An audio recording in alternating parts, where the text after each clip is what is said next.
I have this distinct memory of like going to the cardiologist, looking around at this waiting room and realizing that I was the only person under the age of like 45. I hate when like self-help people say stuff like, you can just do things.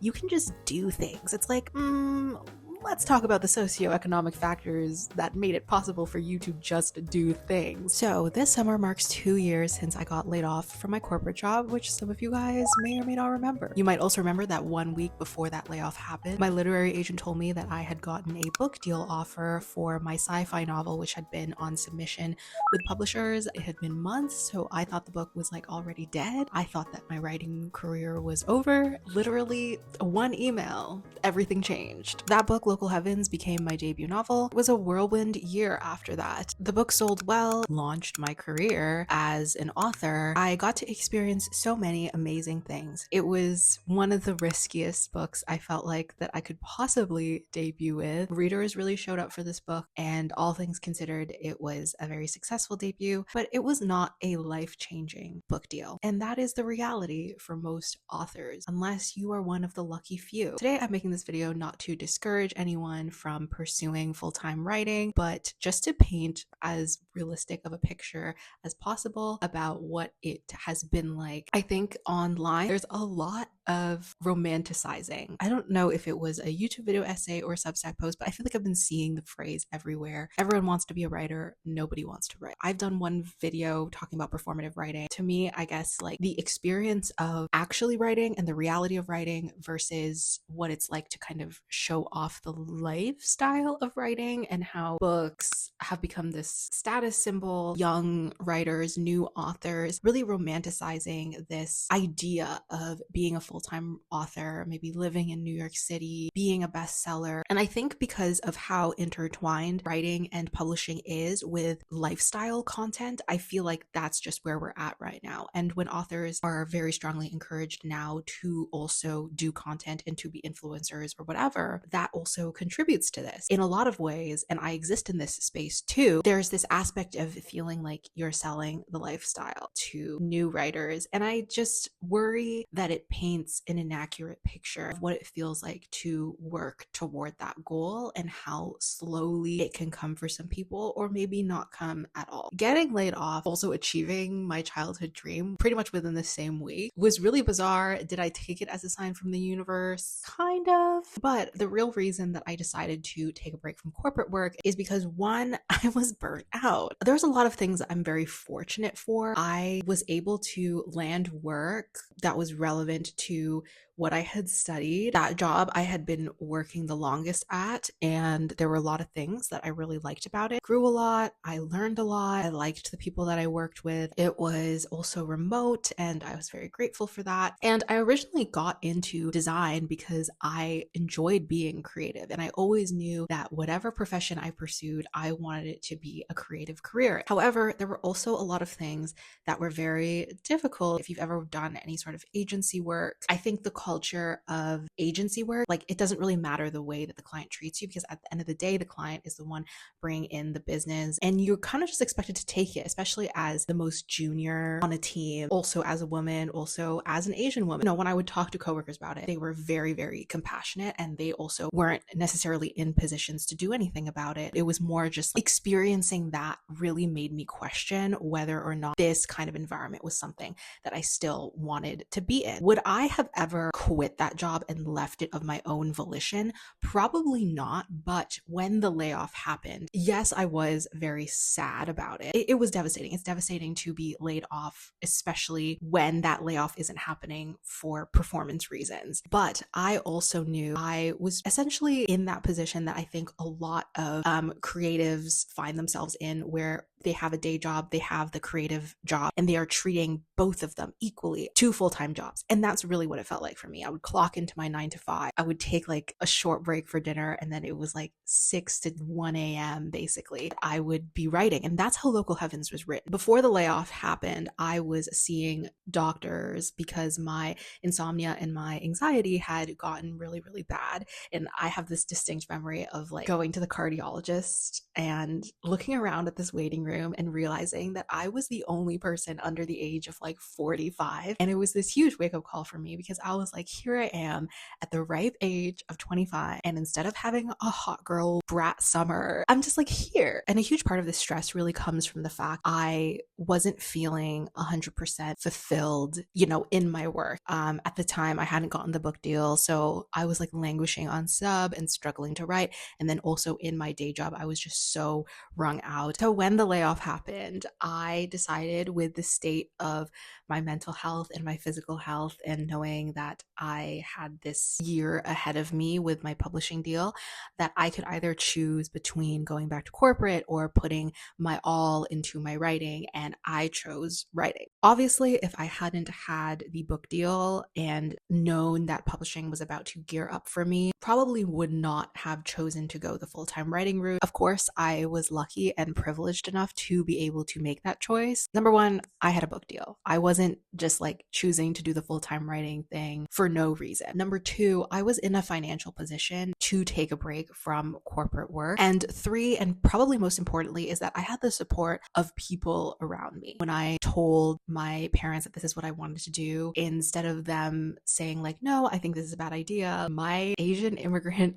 boomer parents were like, okay, if that's what you want to do, that's what you want to do. I think having people who encouraged me and believed in me right away was a huge privilege. It cannot be discounted how much that made it possible for me to make these choices. And here is like the big thing about writing full-time that I feel like more full-time authors should talk about. I was extremely lucky because when I lost my job, I didn't ever have to worry about my immediate security. Hello. Okay, so I feel like I wanted to add some context. It's Maslow's hierarchy of needs, right? When you have your immediate life not in danger, like not worried about just survival, then it gives you more time and energy to be able to think about the things that you love doing. I didn't really elaborate on this in the video, but some ways that I feel put me in a more privileged position is that even when I was like in school, like university and stuff, my parents paid for my tuition. I live in Canada, where at the time that I was in school, you would get like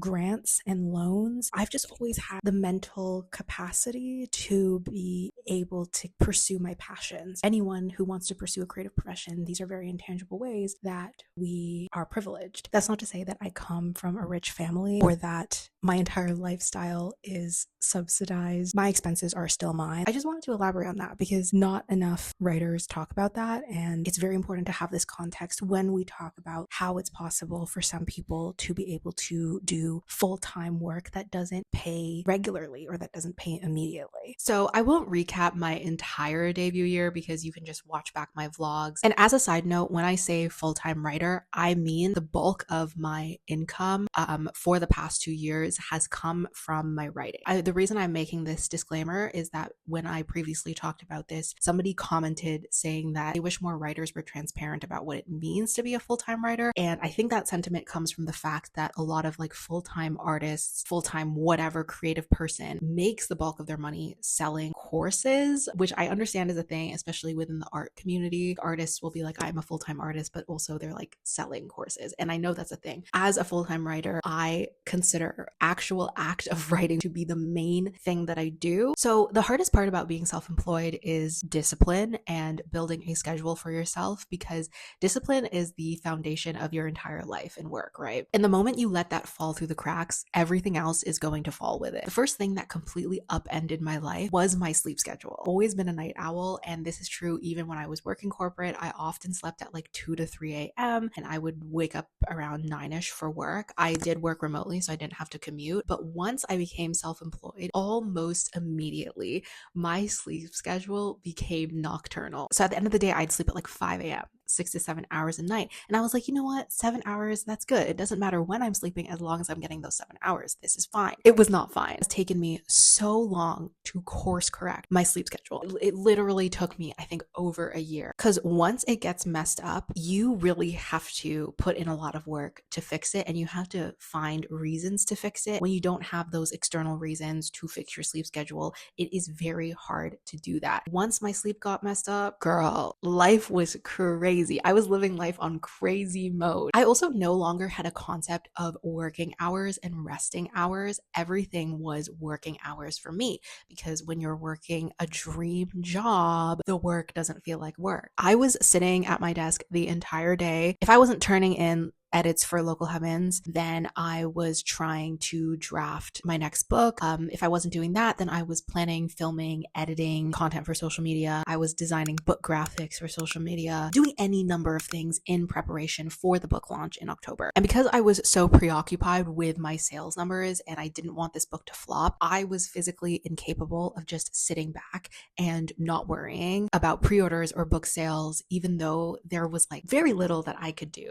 Very little is in your control when you're in traditional publishing. I was very antsy all the time. I don't want to say that everything was a waste of time, because occasionally I would get good engagement on a post. I imagine that that didn't count for nothing. Later on, when I was promoting, doing events, I would later meet people at these events who said they picked up my book because they saw one of my posts. So of course that counted for something. However, the bulk of publicity, exposure, book sales were not driven by my efforts. They were driven by the efforts of my publisher, getting media features, book box deals, these kinds of things that I had no part in. So my biggest regret from my debut year, which is something that I always try to emphasize, I wish I had just spent a little bit more time offline, touching grass, living life, hanging out with friends, writing my next book. I wish I had had more discipline to just choose to not be on social media. I wish I had spent more time writing. I wish I had spent more time just connected to life, because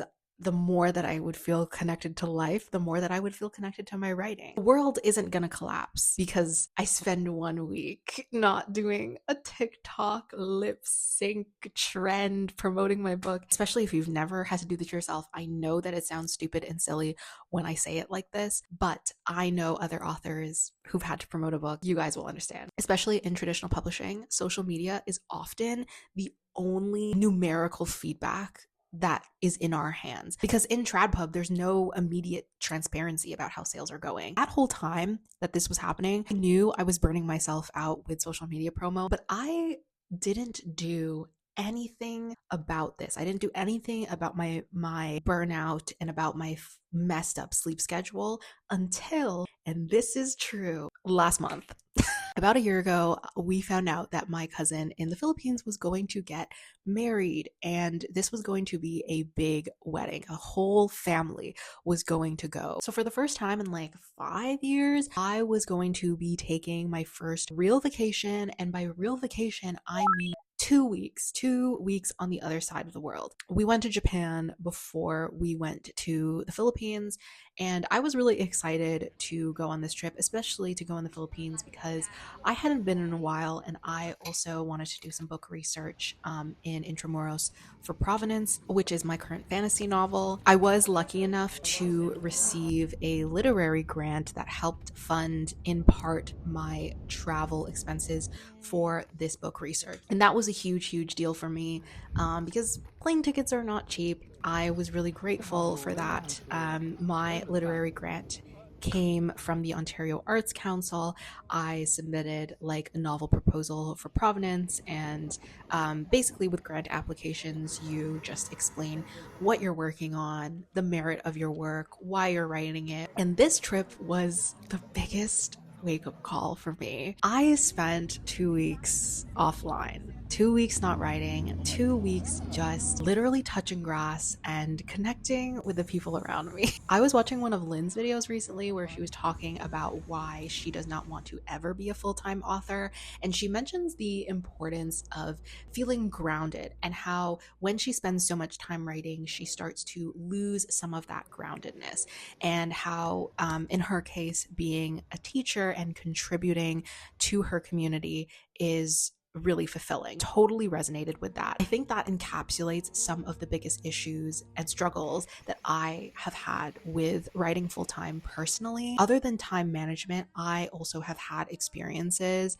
where I go like a week without speaking to anyone, without checking in with my friends, and just feeling like I'm not living in the real world, because you start to get like so tunnel visioned on your fictional stories, sitting at your desk. It starts to feel like your life is very intangible. Like that's really the only way that I can describe it. Like as much as I love writing and as fulfilling as it is for me, and yes, it is still a dream job to me, it literally took me flying across the world and spending time with family to remember that my life is like way bigger than just the shit that I am doing at my desk. A lot of the times, especially when I was promoting Local Heavens, people would ask me, how did you write a novel about technological dystopia in the American corporate empire while you were working in corporate America? Like, wasn't that super difficult? And the answer is that I don't think that I could have written that book if I hadn't had the experience of working in corporate. You have to be able to live life in order to write it. A lot of the things that I felt and experienced shaped that book. I still think that so much of the rise and grind productivity culture that I was really exposed to as a university student, like that had still stuck with me.